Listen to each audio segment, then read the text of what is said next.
Hello friends, इस video में हम एक क्विक रिवीजन कर लेते हैं विद नोट्स पब्लिक फिनांस, जो हमारा सेकंड चैप्टर है उसकी फोर्थ यूनिट फिस्कल पॉलिसी का कंसेप्ट वीडियो अपन ऑलरेडी डिस्कस कर चुके हैं और इसके बाद एक वीडियो और होगा क्वेश्चन आंसर्स के लिए। फिलहाल हम इसमें एक बार नोट्स के थ्रू गो थ्रू कर लेते हैं, नोट्स से हम एक बार गो थ्रू कर लेते हैं कि हमने क्या क्या कंसेप्ट पढ़े हैं। सबसे पहले आपको बता रखा कि भैया किसी भी कंट्री की गवर्नमेंट हो वो बहुत सारी पॉलिसीज अडॉप्ट करती है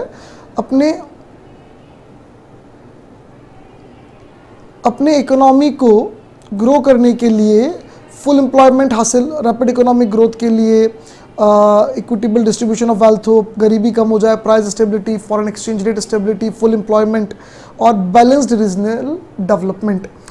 रीजन वाइज बैलेंस्ड हो डेवलपमेंट, ऐसा नहीं कि सिर्फ राजस्थान, महाराष्ट्र, गुजरात ही डेवलप हो रहे हो, असम, बिहार, बंगाल भी डेवलप होना चाहिए, उड़ीसा भी डेवलप होना चाहिए, तमिलनाडु भी होना चाहिए, तो कश्मीर भी होना चाहिए, रीजनल डेवलपमेंट होना चाहिए। ठीक है।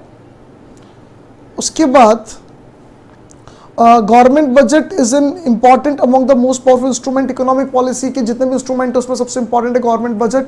बजट में गवर्नमेंट दो चीज़ें देखती है, कहाँ कहाँ से कितना टैक्स लेना और कहाँ कहाँ कैसे उसको स्पेंड करना है। ऑब्वियसली जो टैक्स लिया जाता है गवर्नमेंट के द्वारा, बजट को इसने दो पार्ट में डिवाइड किया, एक तो रेवेन्यू और दूसरा एक्सपेंडिचर, पब्लिक एक्सपेंडिचर। जो गवर्नमेंट रेवेन्यूज लेती है, टैक्स लेती है, वो गवर्नमेंट का रिसिप्ट हो गया, टैक्स है। उसके अलावा दूसरे भी रिसिप्ट के तरीके हो सकते हैं, डोनेशन हो सकता है, लोन लेना हो सकता है, सेल ऑफ प्रॉपर्टी हो सकता है, लाइसेंस वगैरह जो देती है गवर्नमेंट बिजनेस करने के लिए वहाँ से मिल सकता है, अलग अलग। और उसको गवर्नमेंट इकोनॉमिक डेवलपमेंट के लिए, डिफेंस के लिए, लॉ एंड ऑर्डर मेंटेन करने के लिए, जुडिशियल सिस्टम मेंटेन करने के लिए इन सब पे स्पेंड करती है। In other words, fiscal policy is design to influence the pattern level of economic activity in the country. Fiscal policy यानी जो हमारा बजट है, बजट टेक्निकली एक फिस्कल पॉलिसी का बड़ा पार्ट है। फिस्कल पॉलिसी हर वो पॉलिसी जो गवर्नमेंट के मनी से रिलेट करती है और ये बेसिकली डिमांड को अफेक्ट करने के लिए होती है इकोनॉमी के अंदर, कि भैया किसी गुड्स का डिमांड कम करना, उस पर डायरेक्ट टैक्स बढ़ा दो। ओवरऑल इकोनॉमी के अंदर डिमांड बढ़ाना है तो इनकम टैक्स कम कर दो। अगर गवर्नमेंट चाहती है कि हमारी इकोनॉमी में और डिमांड बढ़े तो गवर्नमेंट लोन लेकर पैसा ज़्यादा इंजेक्ट कर दे, वरना उल्टा कर ले। तो इसलिए हम फिस्कल पॉलिसी को क्या बोलते हैं? डिमांड साइड पॉलिसी बोलते हैं।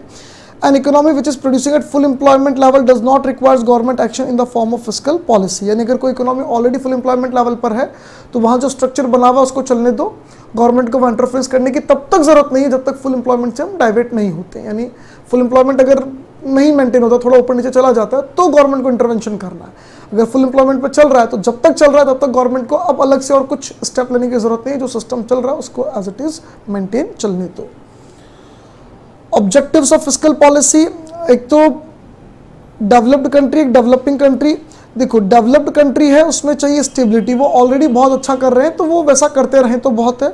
और डेवलपिंग को इकोनॉमिक ग्रोथ और एम्प्लॉयमेंट चाहिए, हाँ इक्विटी दोनों में चाहिए कि अमीर गरीब का जो डिफरेंस है वो ज़्यादा क्रिएट ना हो, समानता तो मेंटेन रहे। अब इकोनॉमी में जब कभी इन्फ्लेशन रिसेशन आएगा तो क्या वहाँ पे गवर्नमेंट के इंटरफेरेंस की जरूरत है? इसमें दो थॉट थे। एक तो ऑटोमेटिक स्टेबलाइजेशन की हम बात करेंगे, non discretionary fiscal policy, automatic stabilisers, ये हमारे क्लासिकल इकोनॉमिस्ट ने बोला था। ऑटोमेटिक स्टेबलाइजर्स वो होते हैं जो कहते हैं कि भैया गवर्नमेंट को कुछ करने की जरूरत नहीं है, जो इनबिल्ट सिस्टम है उसी से काम हो जाएगा, जो इनबिल्ट फिस्कल मैकेनिज्म है उसी से काम हो जाएगा, उसी से इकोनॉमी का एक्सपांशन और कॉन्ट्रैक्शन अपने आप हो जाएगा और इकोनॉमी अपने आप फुल एम्प्लॉयमेंट लेवल पर आ जाएगी। यानी इनका मानना था क्लासिकल इकोनॉमिस्ट का कि फुल एम्प्लॉयमेंट तो हमेशा इकोनॉमी में होता ही होता है। Automatic stabilization do not require explicit action by the government, government को कोई अलग से एक्शन लेने की जरूरत नहीं है। These are dependent on aggregate production and income, ये इनकम और प्रोडक्शन पर डिपेंड करते हैं और इनकम और प्रोडक्शन के साथ साथ अपने आप इस तरीके से चेंज होते हैं कि वापस फुल एम्प्लॉयमेंट आ जाए। इनबिल्ट मैकेनिज्म के अंदर इसने the tax policy and expenditure pattern are so framed that the taxes and government expenditure automatically changes with the change in income. ये जो गवर्नमेंट के टैक्सेस और एक्सपेंडिचर ऑटोमेटिकली चेंज होते हैं, इनको अपन बोलते हैं इनबिल्ट इंस्ट्रूमेंट्स। ये इनबिल्ट इंस्ट्रूमेंट्स है। इनबिल्ट टैक्सेशन और एक्सपेंडिचर मैकेनिज्म में दो चीज़ें हैं इनबिल्ट में, एक तो टैक्स, इसमें पर्सनल इनकम टैक्स लो चाहे कॉर्पोरेट इनकम टैक्स लो, और दूसरा ट्रांसफर पेमेंट्स। दो इनबिल्ट मैकेनिज्म की क्लासिकल इकोनॉमिस्ट ने बेसिकली बात बोली थी। आपको वापस बता दूं उन्होंने क्या कहा था, जब रिसेशन होगा, जब मंदी होगी तो लोगों की इनकम कम होगी, इनकम कम होगी तो टैक्स कम पे करेंगे, टैक्स कम पे करेंगे तो एक बार के लिए इकोनॉमी से गवर्नमेंट की तरफ जो पेमेंट जा रहा है यानी जो लीकेज है वो रिड्यूस होगा और गवर्नमेंट को ज़्यादा अनएम्प्लॉयमेंट अलाउंस देना पड़ेगा, ज़्यादा ट्रांसफर पेमेंट देना पड़ेगा क्योंकि लोगों की इनकम कम हो रही, गरीब ज़्यादा होंगे लोग, तो गवर्नमेंट जब ज़्यादा अलाउंसेस देगी तो इंजेक्शन ज़्यादा होगा। यानी ये हमारी इकोनॉमी है, ये गवर्नमेंट है, ये गवर्नमेंट है, यहाँ से यहाँ जो लीकेज जा रहा था वो कम होगा और जो इंजेक्शन आ रहा था वो बढ़ेगा, तो कुल मिला के इकोनॉमी में पैसा गवर्नमेंट से आएगा ज़्यादा, गवर्नमेंट की तरफ जाएगा कम, तो जो भी रिसेशन था वो दूर हो जाएगा। देखो ड्यूरिंग रिसेशन इनकम कम होती है, प्रोग्रेसिव टैक्सेशन स्ट्रक्चर होगा इकोनॉमी के अंदर, इनकम बढ़ेगी तो प्रोपोर्शन ऑफ इनकम भी कम होगा, टैक्स भी कम हो जाएगा, टैक्स पेमेंट्स काफ़ी कम हो जाएंगे, उल्टा टैक्स रिफंड्स मिलने लग जाएंगे कुछ लोगों को क्योंकि टीडीएस वगैरह उन्होंने ऑलरेडी ज़्यादा पे कर रखा होगा तो रिफंड मिलेगा। साइमल्टेनियसली गवर्नमेंट एक्सपेंडिचर इंक्रीज होगा क्योंकि ट्रांसफर पेमेंट्स बढ़ जाएंगे, अनएम्प्लॉयमेंट बेनिफिट्स वगैरह क्या होंगे, बढ़ेंगे। These two together provide proportionately more disposable income, यानी इकोनॉमी के अंदर डिस्पोजेबल इनकम बढ़ेगी क्योंकि इकोनॉमी से लीकेज कम हो रहा है, इंजेक्शन बढ़ रहा है। For consumption spending to household ज़्यादा खर्च कर पाएंगे, ज़्यादा इनकम होगी तो उनकी, और ओवरऑल इकोनॉमी वापस फुल एम्प्लॉयमेंट पे आ जाएगी, स्टेबिलिटी पे आ जाएगी। अगर एक्सपांशनरी सिचुएशन है यानी इकोनॉमी एक्सपांड हो रही है, एम्प्लॉयमेंट और ज़्यादा बढ़ना चाह रहा है, तो सभी इनकम्स बढ़ेगी, इनकम बढ़ेगी, टैक्सेस बढ़ेंगे, प्रोग्रेसिव टैक्सेस है तो टैक्सेस काफ़ी ज़्यादा बढ़ेंगे, अनएम्प्लॉयमेंट अलाउंस वगैरह गवर्नमेंट को कम देने पड़ेंगे, तो अपने आप क्या होगा, ये इनबिल्ट मैकेनिज्म जो है वो गवर्नमेंट इकोनॉमी को वापस सही लेवल पर लेकर आ जाएगा। In brief, automatic stabilizers work through limiting the increase in disposable income during the expansionary situation, यानी एक्सपांशनरी सिचुएशन के अंदर वो इनकम को कम कर देते हैं, क्लियर है, और कॉन्ट्रैक्शनरी सिचुएशन के अंदर कहीं ना कहीं डिस्पोजेबल इनकम के रिडक्शन को कम करते हैं, मतलब उल्टा बढ़ाते हैं, गवर्नमेंट का ट्रांसफर पेमेंट वगैरह ज़्यादा मिलेगा तो बढ़ाते हैं। यानी सिंपल शब्दों में ये डिस्पोजेबल इनकम पर फोकस करते हैं through inbuilt mechanism that is progressive taxes and government allowances. Recession में इन इनबिल्ट मैकेनिज्म के थ्रू डिस्पोजेबल इनकम को बढ़ा दिया जाता है और इन्फ्लेशन में इनको घटा दिया जाता है। डिस्क्रिशनरी पॉलिसी के बारे में समझाने वाले जो भैया थे वो थे J.M. Keynes, John Maynard Keynes. Keynes ने ये बोला कि भैया जो एग्रीगेट डिमांड है, जीडीपी यानी इकोनॉमी का जो प्रोडक्शन है, अल्टीमेटली जो एग्रीगेट डिमांड है उसके 5 कंपोनेंट्स है, C+I+G+X-M। XM को एक साथ हम नेट एक्सपोर्ट भी लिख सकते हैं। गवर्नमेंट का जी तो भैया ये गवर्नमेंट के हाथों में ही है और बाकी तीनों इनडायरेक्टली गवर्नमेंट के हाथों में, गवर्नमेंट के पॉलिसी से अफेक्ट होते हैं। तो कह रहे हैं जब कभी इन्फ्लेशनरी और रिसेशनरी सिचुएशन होती है तो इन कंपोनेंट्स को चेंज करना पड़ता है, उससे मतलब इन कंपोनेंट्स को उंगली करनी पड़ती है जिससे जीडीपी चेंज होता है। इन कंपोनेंट्स में से गवर्नमेंट का जो एक्सपेंडिचर है जी उसको तो गवर्नमेंट डायरेक्टली चेंज कर सकती है, बढ़ा दे घटा दे उसकी मर्जी वजह से, और बाकी जो चीज़ें हैं मतलब कंजम्पशन एक्सपेंडिचर हाउस होल्ड्स का, इन्वेस्टमेंट एक्सपेंडिचर फर्म का और net exports rest of the world के साथ, इनको चेंज करने के लिए गवर्नमेंट अपने टैक्सेस या अपनी स्पेंडिंग या अपनी पॉलिसीज को चेंज करके इन्फ्लुएंस करती है, जिसको अपन बोलते हैं फिस्कल पॉलिसी। फिस्कल पॉलिसी में बेसिकली 4 इंस्ट्रूमेंट होते हैं। एक तो गवर्नमेंट एक्सपेंडिचर के भी 2 चीज़ें होगी, एक तो डायरेक्ट इंपैक्ट होगा गवर्नमेंट एक्सपेंडिचर का और दूसरा इसका मल्टीप्लायर इफेक्ट होगा। दूसरा टैक्सेस बढ़ाने से डिस्पोजेबल इनकम कम हो जाती है, टैक्सेस कम करने से डिस्पोजेबल इनकम बढ़ जाती है, डिस्पोजेबल इनकम को अफेक्ट करेगा। ठीक है, डिस्पोजेबल इनकम चेंज होगी तो इकोनॉमी में पब्लिक की परचेसिंग पावर चेंज होगी और परचेसिंग पावर चेंज होगी तो एग्रीगेट डिमांड अपने आप चेंज हो जाएगा। पब्लिक डेट, गवर्नमेंट अगर लोन लेती है तो इकोनॉमी के अंदर एक बार के लिए पैसा लीकेज हो जाएगा, पब्लिक के पास स्पेंड करने के लिए पैसा कम होगा। हम यहाँ पे सिर्फ इंटरनल पब्लिक डेट की बात कर रहे हैं, एक्सटर्नल मतलब आप बाहर से ले रहे हो, रेस्ट ऑफ द वर्ल्ड से ले रहे हो, उसकी बात नहीं करें। इंटरनल पब्लिक डेट यानी जो सरकार अपनी इकोनॉमी में जो पब्लिक है या जो कंपनीज है, जो बैंक है उनसे ले रही है। जितना ज़्यादा लोन लेगी उतना इकोनॉमी के अंदर मनी की अवेलेबिलिटी कम हो जाएगी और एग्रीगेट डिमांड कम होगा, और अगर लोन का रीपेमेंट किया जाता है तो उल्टा। बजट बैलेंस्ड भी हो सकता है, डेफिसिट भी हो सकता है और सरप्लस भी हो सकता है, डिपेंड करेगा कि कैसे बजट की उस समय रिक्वायरमेंट है। सबसे पहले government expenditure, all type, it includes all types of government expenditure, चाहे कंजम्पशन हो, इन्वेस्टमेंट हो, कैपिटल एक्सपेंडिचर हो, पब्लिक वर्क्स, रिलीफ एक्सपेंडिचर, वो बाढ़ भूकंप से रिलीफ वगैरह आती है, सब्सिडी पेमेंट्स हो या ट्रांसफर पेमेंट हो या सोशल सिक्योरिटी बेनिफिट्स हो, गरीबों को खाना वगैरह जो भी है। Government expenditure includes current expenditure to meet the day to day running government expenditure, capital expenditure जिससे कुछ इन्वेस्टमेंट्स हो रहा है, ट्रांसफर पेमेंट्स जो टेक्निकली डायरेक्टली तो जीडीपी में कंट्रीब्यूट नहीं करते, पर इनडायरेक्टली जीडीपी को अफेक्ट करते हैं, क्योंकि ट्रांसफर पेमेंट भले ही नेशनल इनकम में काउंट ना हो, लेकिन जब ट्रांसफर पेमेंट पब्लिक के हाथों में जाता है तो पब्लिक की परचेसिंग पावर बढ़ती है, और परचेसिंग पावर बढ़ने से कहीं ना कहीं उनका एक्सपेंडिचर बढ़ेगा, और वो एक्सपेंडिचर किस पे करेंगे, किसी ना किसी गुड्स या सर्विस पे, तो उससे नेशनल इनकम पे इम्पैक्ट आएगा। जब रिसेशन है तो इन खर्चों को बढ़ा देना चाहिए, और जब इन्फ्लेशन तो उनको घटा देना चाहिए। वापस क्लियर कर ले, इनके डबल इम्पैक्ट हो गए, एक तो डायरेक्ट इफेक्ट और एक होगा मल्टीप्लायर इफेक्ट। जब ये खर्चे बढ़ते घटते हैं तो उसका मल्टीप्लायर इम्पैक्ट आता है।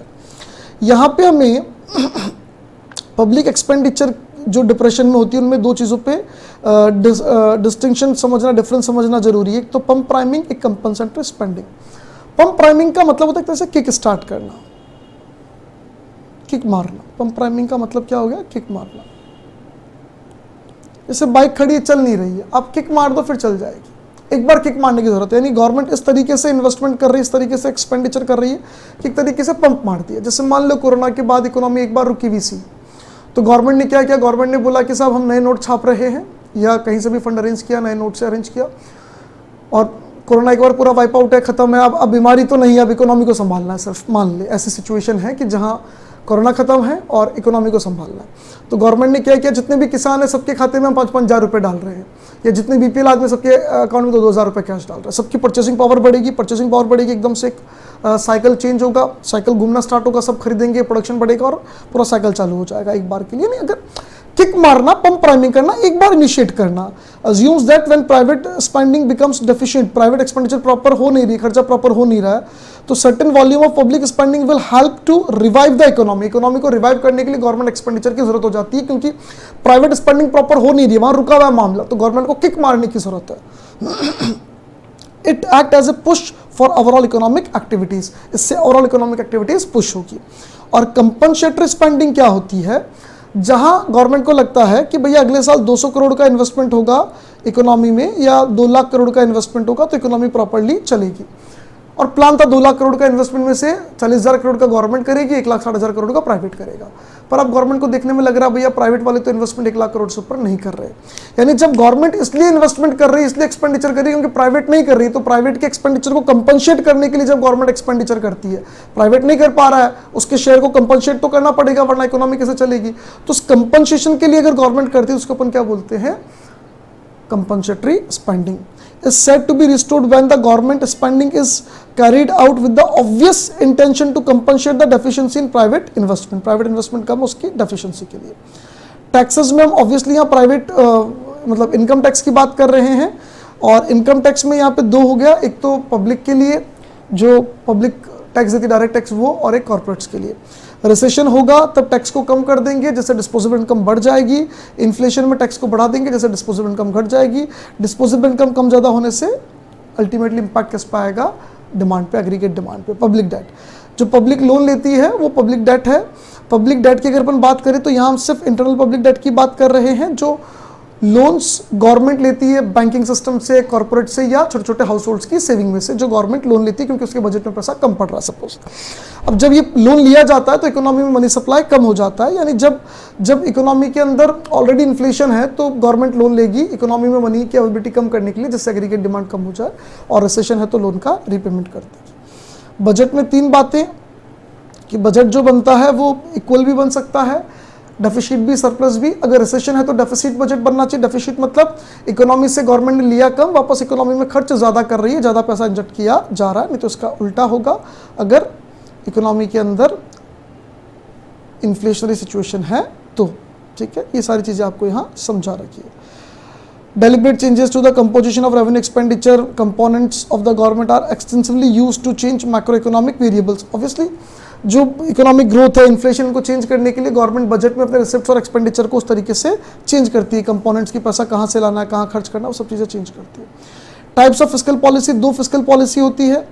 अगर सिचुएशन डिफ्लेशन की है तो एक्सपांशनरी फिस्कल पॉलिसी होगी। एक्सपांशनरी फिस्कल पॉलिसी में जो हमने 4 चीज़ें पढ़ी उनको बढ़ाया जाता है, और ये जो रिसेशनरी गैप है उसको खत्म करने की कोशिश की जाती है। देखो ये जो डायग्राम हमको दे रखा है पहला ही पहला, ये डायग्राम बेसिकली जो हमारे पुराने इकोनॉमिस्ट थे, क्लासिकल इकोनॉमिस्ट थे, उनके व्यू पॉइंट से है, क्लासिकल इकोनॉमिस्ट के व्यू पॉइंट से है।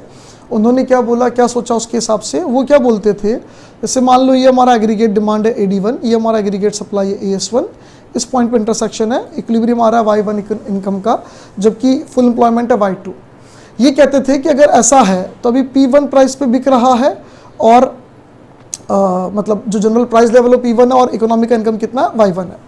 तो ये पुराने इकोनॉमिस्ट क्या कहते थे कि गवर्नमेंट को कुछ करने की जरूरत नहीं, अपने आप सब ठीक हो जाएगा। सब कैसे ठीक हो जाएगा, ये कहते भैया अगर ऐसी सिचुएशन हुई तो लोगों को काम नहीं मिलेगा, जब काम नहीं मिलेगा तो इकोनॉमी के अंदर अनएम्प्लॉयमेंट जनरेट होगा, जब अनएम्प्लॉयमेंट होगा तो लोगों की वेज रेट कम होगी। ये देखो फ्लेक्सिबिलिटी ऑफ वेजेस की बात कर रहे हैं यहाँ पे कि वेजेस क्या हो जाएगी, फॉल हो जाएगी, जिससे कॉस्ट ऑफ प्रोडक्शन कम होगा। कॉस्ट ऑफ प्रोडक्शन कम होगा तो कम प्राइस पर भी सप्लायर बेचने को रेडी हो जाएगा, और जब कम प्राइस पर बेचने को रेडी होगा मतलब उसका एग्रीगेट सप्लाई का राइटवर्ड शिफ्ट करेगा, अल्टीमेटली वो फुल इक्विलिब्रियम को अटेंड कर लेगा। हाँ, सबको काम मिल जाएगा पर कम वेज रेट पे मिल सकता है और कम प्राइस पे आपका प्रोडक्ट बिक सकता है, जनरल प्राइस लेवल कंपैरेटिवली कम हो सकता है।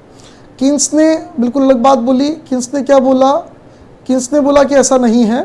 कीन्स ने बोला वेजेस इतनी फ्लेक्सिबल भी नहीं होती जितना इकोनॉमिस्ट, पुराने वाले इकोनॉमिस्ट मानते थे कि आप चाहो जैसे चेंज हो जाएगी, थोड़ी तो स्टिकी होती, इतना जल्दी से मूव नहीं होता, इतना रैपिड एडजस्टमेंट नहीं होता, और जब तक एडजस्ट होने लगती है उससे पहले मंदी यानी रिसेशन और गहरा होता जाता है और इकोनॉमी की वाट लग जाती है। ऑटोमेटिक हीलिंग इतना इजी नहीं है। उन्होंने कहा कि ये जो हमने एस्पेक्ट पढ़े रिसेशन के लिए, गवर्नमेंट एक्सपेंडिचर, उसका मल्टीप्लायर इफेक्ट या जो दूसरी सारी चीज़ें हैं, इन सब का हमको इम्पैक्ट देखना पड़ेगा। और जो हमने पॉलिसीज़ देखी, फिस्कल पॉलिसी, 4 इंस्ट्रूमेंट, उन चारों इंस्ट्रूमेंट के थ्रू एग्रीगेट डिमांड को बढ़ाने पे फोकस करना पड़ेगा। अभी हमारा एग्रीगेट सप्लाई ये है, एग्रीगेट डिमांड ये है, अब हमको एग्रीगेट डिमांड को बढ़ाने पे फोकस करना पड़ेगा। फुल एम्प्लॉयमेंट आएगा लेकिन एग्रीगेट डिमांड बढ़ने से आएगा तो जनरल प्राइस लेवल भी बढ़ जाएगा। इसी तरीके से अगर इन्फ्लेशनरी सिचुएशन है तो वहाँ कॉन्ट्रैक्शनरी पॉलिसी चाहिए। पुराने वाले इकोनॉमिस्ट कहते थे गवर्नमेंट को कुछ करने की ज़रूरत नहीं है। अगर फुल एम्प्लॉयमेंट लेवल जो हमारा है उससे ज़्यादा हमारा एग्रीगेट डिमांड, एग्रीगेट सप्लाई का इक्विलिब्रियम आ रहा है, Y1 आ रहा है, प्राइस ये लेवल पे आ रहा है, तो इतने जब लोग होंगे ही नहीं तो कॉस्ट ऑफ प्रोडक्शन बढ़ेगा, लेबर को लगेगा हमको तो काम यहाँ पे भी मिल रहा है वहाँ पे मिल रहा है, अपनी वेज रेट बढ़ाएंगे, जब वेज रेट बढ़ेगी तो कॉस्ट ऑफ प्रोडक्शन बढ़ेगी तो प्राइसेस बढ़ेंगे, जब जनरल प्राइसेस बढ़ेंगे तो और एग्रीगेट सप्लाई अपने आप कम हो जाएगी ना, कॉस्ट बढ़ेगा तो सप्लाई अपनी सप्लाई कम करेगा, सप्लाई भी कम हो जाएगी, तो इस पॉइंट पे हमारा नया इक्विलिब्रियम आ जाएगा, वो अपने आप फुल एम्प्लॉयमेंट पे होगा। और कीन्स ने वापस वो समझाया कि भैया ऐसा नहीं होता है। कीन्स ने बोला स्पेशल सिचुएशन इतना जल्दी से दूर नहीं होगा। Nominal effect do not also real effect will not just have nominal effect, इसका रियल इफेक्ट भी होगा क्योंकि गरीबों पे बर्डन ज़्यादा पड़ेगा, अमीरों पे कम पड़ेगा, और ऑटोमेटिक स्टेबलाइजेशन जब तक दूर करेगा तब तक बहुत ज़्यादा गहरा हो चुका होगा आपका इन्फ्लेशन का इफेक्ट। तो उन्होंने बोला यहाँ पे गवर्नमेंट को ऐसी पॉलिसीज़ बनानी चाहिए जिससे हमारा एग्रीगेट डिमांड रिड्यूस हो, लेफ्टवर्ड शिफ्ट हो और हम फुल एम्प्लॉयमेंट पे आ जाएं। जो 4 इंस्ट्रूमेंट हमने पढ़े उनको यूज़ करना है। और गवर्नमेंट एक्सपेंडिचर का तो मल्टीप्लायर इफेक्ट भी होगा। ऑब्वियसली मल्टीप्लायर इफेक्ट इस बात पे डिपेंड करेगा कि आपका MPC कितना, MPC जितना ज़्यादा होगा मल्टीप्लायर इफेक्ट उतना ज़्यादा होगा। चलिए अब यहाँ कुछ इंपॉर्टेंट बात लिख के देख लेते हैं। Classical economist held given a concept of automatic economic correction without government intervention. Government intervention के बिना ऑटोमेटिक करेक्शन की बात करते हैं, यानी no need of fiscal policy to combat recession and inflation. ज़रूरत ही नहीं साहब गवर्नमेंट के पॉलिसी की, फिस्कल पॉलिसी की। Whereas JM Keynes advocate more active government role through inflationary and contractionary fiscal policy to combat inflation and recession. However, it is to be noted that expansionary fiscal policy will be successful only if accommodating monetary policy. यानी कह रहा जो fiscal policy है कि expansionary contractionary जो भी हो ये तभी पॉसिबल होगी जब इसके साथ अकोमोडेटिव मॉनेटरी पॉलिसी हो। मतलब गवर्नमेंट तो अपनी फिस्कल पॉलिसी को एग्रीगेट डिमांड बढ़ाने पे यूज़ कर रही है और आरबीआई की मॉनेटरी पॉलिसी उल्टी चल रही है, तब तो वाट लग जाएगी। जिस डायरेक्शन में फिस्कल पॉलिसी जा रही है गवर्नमेंट की, गवर्नमेंट को आरबीआई को भी इंस्ट्रक्शंस देने पड़ेंगे और आरबीआई का मॉनेटरी पॉलिसी भी उसी डायरेक्शन में जाना चाहिए। अगर एग्रीगेट डिमांड बढ़ाने पर जाना तो बढ़ाने पर जाए, घटाने पर जाना है तो घटाने पर जाए, एक तरफ जाए। If interest rate rises as a result of decrease demand for money, और मनी सप्लाई अगर बढ़ेगी नहीं तो उल्टा लफड़ा पड़ जाएगा। भाई अगर एक्सपांशनरी पॉलिसी है फिस्कल पॉलिसी में, एग्रीगेट डिमांड बढ़ाने पे फोकस चल रहा है, एग्रीगेट डिमांड बढ़ाने पे काम चल रहा है। अब एग्रीगेट डिमांड कब बढ़ेगी? जब इकोनॉमी में पैसा भी बढ़ना, डिमांड बढ़ेगी तो पैसा भी तो बढ़ना चाहिए। अब मॉनेटरी पॉलिसी उस अकॉर्डिंगली मनी सप्लाई को बढ़ाए नहीं तो इकोनॉमी के अंदर उल्टा क्रैश हो जाएगा। लॉन्ग रन के लिए फिस्कल पॉलिसी ये है भैया, लॉन्ग रन के लिए फिस्कल पॉलिसी ये है कि सिर्फ डिमांड बढ़ाने से काम नहीं चलेगा, एग्रीगेट सप्लाई भी बढ़ाना पड़ेगा, आपको इंफ्रास्ट्रक्चर बढ़ाना पड़ेगा, ट्रांसपोर्टेशन फैसिलिटीज़, इलेक्ट्रिसिटी के लिए फैसिलिटीज़ इंप्रूव करनी पड़ेगी जिससे एग्रीगेट सप्लाई बढ़ सके, क्योंकि एग्रीगेट डिमांड तो फुल एम्प्लॉयमेंट लेवल तक ही बढ़ पाएगी। ठीक है, लॉन्ग रन में आप उसी लेवल पे रहोगे तो कैसे काम चलेगा, आपके पास और पब्लिक आएगी और नए नए गुड्स आपको प्रोड्यूस करने पड़ेंगे, तो कब कर पाओगे, जब आप सप्लाई को भी बढ़ाओगे, तभी आप ज़्यादा लोगों को वहाँ जॉब दे पाओगे, अकोमोडेट कर पाओगे, और डिमांड भी आप तभी फुलफिल कर पाओगे ना, आपका फुल एम्प्लॉयमेंट अटेन हो गया, फिर आप और डिमांड बढ़ेगी तो कैसे काम चलेगा, सप्लाई बढ़ाने पर फोकस करना पड़ेगा। रिडक्शन ऑफ इनइक्वलिटी को दूर करने के लिए क्या करेगी गवर्नमेंट, वही फिस्कल पॉलिसी में अपने डायरेक्ट इनडायरेक्ट टैक्सेस का यूज़ करेगी, जो लग्जरी गुड्स है उस पर डायरेक्ट टैक्स बढ़ा दो, जो अमीर लोग हैं उन पर डायरेक्ट टैक्स बढ़ा दो, गरीबों के लिए खर्च करो, प्रोग्रेसिव टैक्सेशन यूज़ करो, पॉवर्टी एलिवेशन प्रोग्राम्स गवर्नमेंट करती है, फ्री या सब्सिडी पर medical care, education, housing facilities वगैरह प्रोवाइड कराती है। प्रोग्रेसिव टैक्स के लिए हमने बोला कि डायरेक्ट टैक्स प्रोग्रेसिव और इनडायरेक्ट टैक्स जो हो वो इस तरीके से हो कि नेसेसरी गुड्स यानी जो प्राइमरी यूज़ के गुड्स हैं उन पे तो कम हो और जो लग्जरी गुड्स हैं उन पे ज़्यादा हो, पर बहुत ज़्यादा फोकस करना इनकम इक्वलिटी पर अच्छा नहीं है। लिमिटेशंस ऑफ फिस्कल पॉलिसी में सबसे पहला लिमिटेशंस तो है लैग, डिले वाला, भाई पता लगने में देरी हो जाती है, फिर डिसीजन लेने में देरी हो जाती है, फिर इम्प्लीमेंटेशन में देरी होती है, फिर जब तक उसका इम्पैक्ट आता है तो और देरी हो जाती है। फिस्कल पॉलिसी कई बार इतना देरी से इतना बैडली टाइम्ड हो सकता है कि जब आपका एक्सपांशनरी फिस्कल पॉलिसी काम आए तब तक आप ऑलरेडी इन्फ्लेशन पे जा चुके हो, और उल्टा यानी ऑलरेडी आपकी इकोनॉमी अच्छी हो चुकी है, एक्सपांशनरी फिस्कल पॉलिसी और डिमांड को बढ़ा के महंगाई क्रिएट कर दे। There are difficulties in instantaneous changing government spending and taxes, कई बार इंस्टेंट हम चेंज नहीं कर पाते हैं, it is practically difficult to reduce government spending on various items, defence है, सोशल वेलफेयर, इन पे खर्च गवर्नमेंट का चेंज करना पॉसिबल नहीं है, और जो कैपिटल प्रोजेक्ट मिडवे चल रहे हैं उनको भी गवर्नमेंट स्टॉप नहीं कर सकती है। Some urgent public project can not be postponed, इनको आप जल्दी से ख़त्म नहीं कर सकते, जैसे हाईवेज वगैरह के लिए, इनके लिए अगर कोई काम चल रहा है आप सोचो बीच में रोक दो, डैम बन रहा बीच में रोक दो, संभव नहीं है। हाईवेज बीच में रोक रहा तो ट्रांसपोर्टेशन कैसे चलेगा, डैम बीच में चल रहा है बीच में रोक दोगे तो लोग पानी कैसे पिएंगे, तो बहुत सारे एक्सपेंडिचर को आप बीच में रोक नहीं सकते हो। Due to uncertainties there are difficulties of forecasting में बहुत दिक्कत है, कभी इन्फ्लेशन आने वाला है, कभी रिसेशन आने वाला है, बहुत दिक्कत है। There are possible conflict between different objectives, बिल्कुल डिफिकल्टीज हो सकती है हमारे अलग अलग ऑब्जेक्टिव्स में, such that policy design to achieve one goal में एडवर्सली अफेक्ट अनदर। एग्जांपल दे रखा है एक्सपांशनरी फिस्कल पॉलिसी में वर्सन इन्फ्लेशनरी सिचुएशन, यानी इकोनॉमी के अंदर थोड़ी मंदी भी है पर थोड़ी महंगाई भी है। अब आप सोचो एक्सपांशनरी पॉलिसी लेके आए मंदी के लिए, मंदी तो दूर होगी लेकिन महंगाई जो पहले ही ज़्यादा थी अब उसकी और ज़्यादा वाट लग जानी है। सप्लाई साइड इकोनॉमिक्स कहते हैं सिर्फ डिमांड बढ़ाने से काम नहीं चलेगा, सप्लाई भी बढ़ाने पड़ेंगे। कई बार ये डिसइंसेंटिव भी हो जाता है, जैसे आप टैक्सेस वगैरह बढ़ा दो तो लोग बाग इकोनॉमिक एक्टिविटीज़ ही करना कम कर देंगे, तो उससे उल्टा डिप्रेशन आ जाएगा और इकोनॉमी के हालात ख़राब हो सकते हैं ज़्यादा। Deficit financing increases the purchasing power of people, ठीक है, इससे कई बार महंगाई भी बढ़ सकती है, प्राइजेस जो है वो बहुत ज़्यादा बढ़ सकते हैं अगर पैरेलल सप्लाई नहीं बढ़ा तो। आपने लोगों के हाथों में पैसा तो बढ़ा दिया पर पैरेलल अगर प्रोडक्शन नहीं बढ़ा तो उल्टा महंगाई बढ़ जाएगी। गवर्नमेंट बोरोइंग्स बहुत ज़्यादा नहीं बढ़ सकती, क्योंकि अगर गवर्नमेंट ने बहुत ज़्यादा बोरोइंग ली तो परपेचुअल बर्डन आ जाएगा, इंटरेस्ट देना पड़ेगा फ्यूचर में, फिर फ्यूचर में उसका रिपेमेंट भी करना पड़ेगा, जनरेशन टू जनरेशन बर्डन हमारे ऊपर बढ़ता जाएगा। और कई बार गवर्नमेंट के स्पेंडिंग प्राइवेट स्पेंडिंग को कंपनसेट कर देते हैं, जिसको हम बोलते हैं crowding out. 11th point crowding out के लिए, क्राउडिंग आउट मतलब गवर्नमेंट ने खर्चा कर दिया पर वो गवर्नमेंट का एक्सपेंडिचर प्राइवेट के एक्सपेंडिचर को सेट ऑफ कर रहा है, तो उससे इकोनॉमिक डेवलपमेंट नहीं हो रहा। जैसे गवर्नमेंट ने 12th में जो मेरिटोरियस बच्चे थे उनको कंप्यूटर्स दिए फ्री में, अब वो नहीं देते तो मार्केट से खरीदते, गवर्नमेंट ने दे दिया वो मार्केट से नहीं खरीदेंगे, यानी गवर्नमेंट की उस एक्सपेंडिचर के कारण मार्केट में जो प्राइवेट दुकानें चल रही थी वो तो बंद हो जाएगी। सिमिलरली मेडिसिन अगर गवर्नमेंट फ्री में देती तो प्राइवेट दुकानें तो बंद हो जाएगी, तो प्राइवेट का मार्केट खराब हो जाएगा, तो उससे इकोनॉमी में कोई तेजी तो आई नहीं, इकोनॉमी में कोई सुधार तो हुआ नहीं। गवर्नमेंट ने एक्सपेंडिचर किया एक तरफ तो दूसरी तरफ बुरा हो गया, प्राइवेट मार्केट का शेयर खत्म हो गया, प्राइवेट जो प्लेयर्स थे उनकी वाट लग गई। ये आपको यहाँ प्रॉपर्ली समझा रखा है। ये हमारा रिवीजन विद नोट्स का वीडियो कंप्लीट हुआ। नेक्स्ट वीडियो में हम क्वेश्चन आंसर डिस्कस करते हैं। Thank you.